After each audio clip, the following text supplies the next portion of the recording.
لہٰذا آپ امیر المومنین کے پوتوں کو اور نواسوں کو دیکھیں کربلا کے میدان میں، جو یہاں کے مطابق ہے وہ آج جس شہزادے کی شہادت پڑھنے کا حکم دیا گیا، کہا گیا ہے، حضرت امام مجتبیٰ کا فرزند برومند حضرت قاسم ابن الحسن۔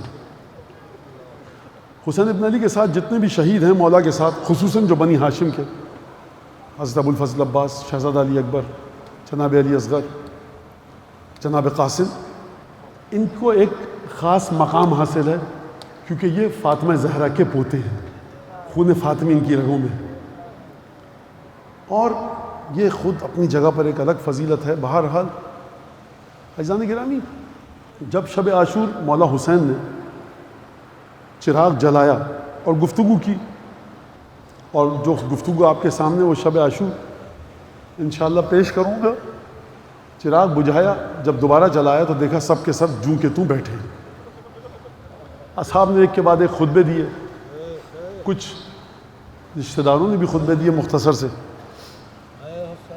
اور مولا نے فرمایا کہ کل ہم سب شہید ہو جائیں گے۔ جب سب اس پر تیار ہوئے، بعض تاریخوں میں ملتا ہے کہ پھر مولا حسین نے اپنے تمام اصحاب کو ان کے درجات دکھائے تھے جنت میں، اور وہ تمام کے تمام واقعات بتائے تھے جو موت کے بعد پیش آنے تھے۔ پہلے امتحان لیا اور پھر اس کے بعد وہ تمام کے تمام مدارج ان کو بتائے۔ لہٰذا اصحاب امام حسین کو کہا جاتا مستمیت، یعنی یہ موت کو طلب کرنے نکلے تھے میدان میں، یہ موت کے طلبگار تھے، اس طرح سے انہوں نے جنگ کی ہے۔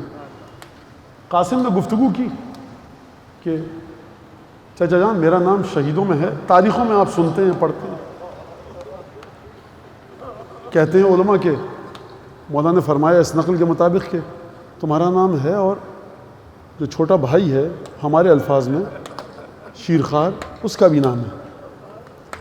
اب جناب سید الشہداء نے ایک دفعہ نہ جانے کس غرض سے، شاید اس لیے کہ ہم تک جناب قاسم کی فضیلت پہنچ سکے اور امام حسن مجتبیٰ کی عظمت پہنچ سکے، قاسم سے پوچھا کہ کیف الموت عندک، موت تمہاری نظروں میں کیسی ہے؟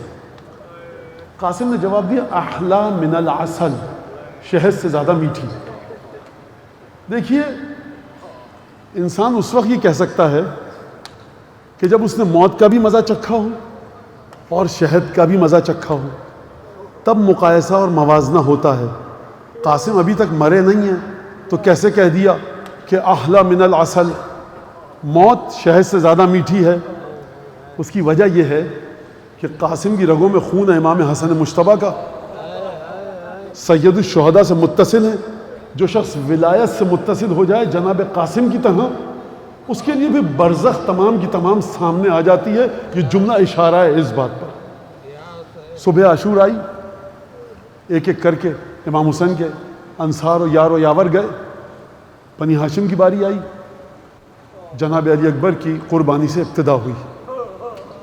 لگتا یہ ہے کہ پہلے اون محمد گئے، اولاد عقیل اور اولاد جعفر گئی، اور پھر اس کے بعد سادات فاطمی میں اولاد امام حسن کی باری آئی۔ مجھے یوں سمجھ میں آتا ہے مقاتل کو دیکھ کر۔ ایک دفعہ قاسم آئے اور انہوں نے چچا سے اجازت لی۔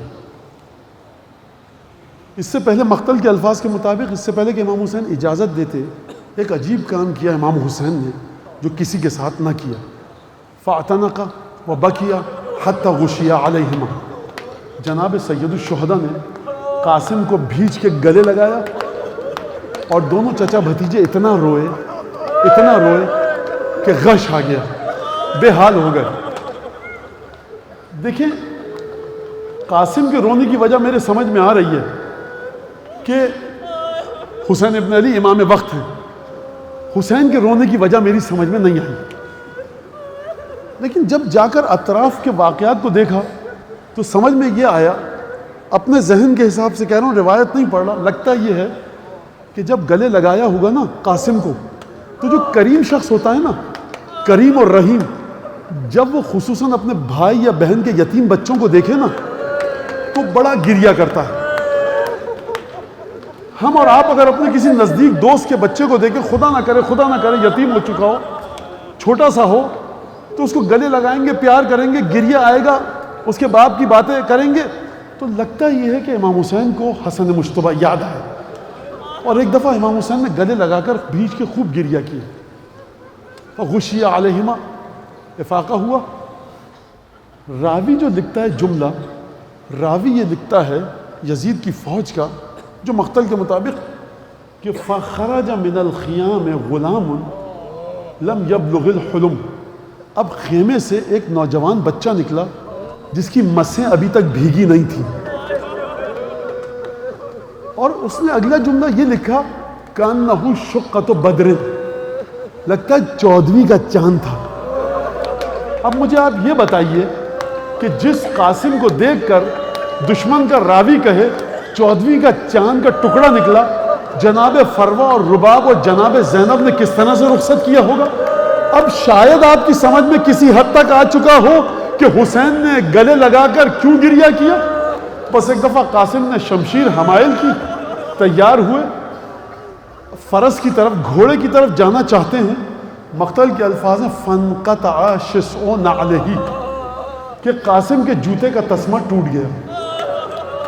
جس ڈوری سے، چمڑے کی ڈوری سے جوتے کو باندھا جاتا ہے، وہ تسمہ ٹوٹ گیا۔ قاسم جھکے کہ اپنے جوتے کے تسمے کو باندھیں، حسین ابن علی لگتا یہ تیزی سے آئے اور آ کر قاسم کے جوتے کا تسمہ باندھا۔ میں کہوں گا مولا کتنی محبت ہے اپنے یتیم بھتیجے سے کہ حجت خدا فاطمہ زہرا کا لال حسین ابن علی راکب دوش رسول جھک کر قاسم کے جوتے کا تسمہ باندھے۔ میں کہوں گا مولا ابھی تھوڑی دیر بعد جب قاسم کا لاشا اٹھا کر لا۔ ایک دفعہ قاسم میدان میں گئے، تواریخ میں موجود ہے کہ ازرق شامی کے اپنے اس نے 3 بیٹے بھیجے، بڑے پہلوان تھے، ایک کے بعد ایک جناب قاسم نے سب کو واصل جہنم کیا، ازرق شامی کو واصل جہنم کیا۔ جب ان 4 پہلوانوں کو واصل جہنم کر دیا، اب شہزادے پر کئی پہر کی پیاس اور بھوک کا عالم طاری ہے، چلچلاتی ہوئی دھوپ ہے، ہر طرف سے حملہ کیا گیا۔ جس کے ہاتھ میں تلواریں تھیں اس نے فروا کے چاند پر تلواروں کو رس مارا، جس کے ہاتھ میں نیزہ تھا اس نے نیزوں کو مارا۔ اب قاسم گلبدن مشتزین پر سنبھل نہ سکے، ایک دفعہ گھوڑے سے زمین پر آئے، یا عمّا ادرکنی، آپ سمجھے کیا ہوا؟ قاسم نے یہ نہیں کہا اے مولا ابا عبداللہ، قاسم کو اتنی محبت تھی، کہا چچا جان میری خبر لیجئے۔ مقتل کے الفاظ ہیں فحمل علی القوم کاللیث الغضبان، ایک طرف سے لگتا ہے عباس نے حملہ کیا، ایک طرف سے حسین نے لشکر پر حملہ کیا۔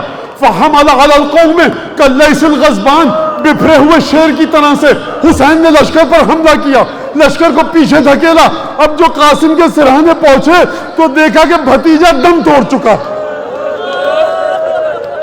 قاسم کی لاش پر آ کر حسین نے قاسم کے مصائب نہیں پڑھے، یہ مولا حسین کے مصائب ہیں۔ یہ وہ جملہ ہے کہ جب آیت اللہ العظمى عبد الکریم حائری کے درس سے پہلے ذاکر مجلس پڑھتا تھا، جناب قاسم کے یہ مصائب پڑھتا تھا، تو آیت اللہ فرماتے تھے کہ مصائب قاسم کے بعد یہ جملہ مت پڑھا کرو، میرے دل میں سننے کی تاب نہیں۔ میں کہوں گا قبلہ آپ کے دل میں سننے کی تاب نہیں ہے، حسین نے برداشت کس طرح سے کیا؟ بس ایک دفعہ لگتا یہ ہے کہ حسین قاسم کی لاش پر بیٹھے اور یہ کہا یعز واللہ علی عمک ان تدعوہ فلا یجیبک واذا یجیبک فلا ینفعک۔ بیٹا قاسم تیرے چچا پر کتنا دکھ کا وقت ہے، کتنا کٹھن مرحلہ ہے حسین پر کہ تو نے مشکل کشا کے بیٹے کو مدد کے لیے پکارا جب تجھے مدد کی ضرورت تھی۔ ارے چچا نہ آ پایا اور جب آیا تو میری مدد تجھے فائدہ نہ دے سکی۔ قاسم کا لاشا خیمے میں گیا، مجھے نہیں پتا مولا بیوہ بھاوج کو تسلی کیسے دو گے، کس طرح سے خیمے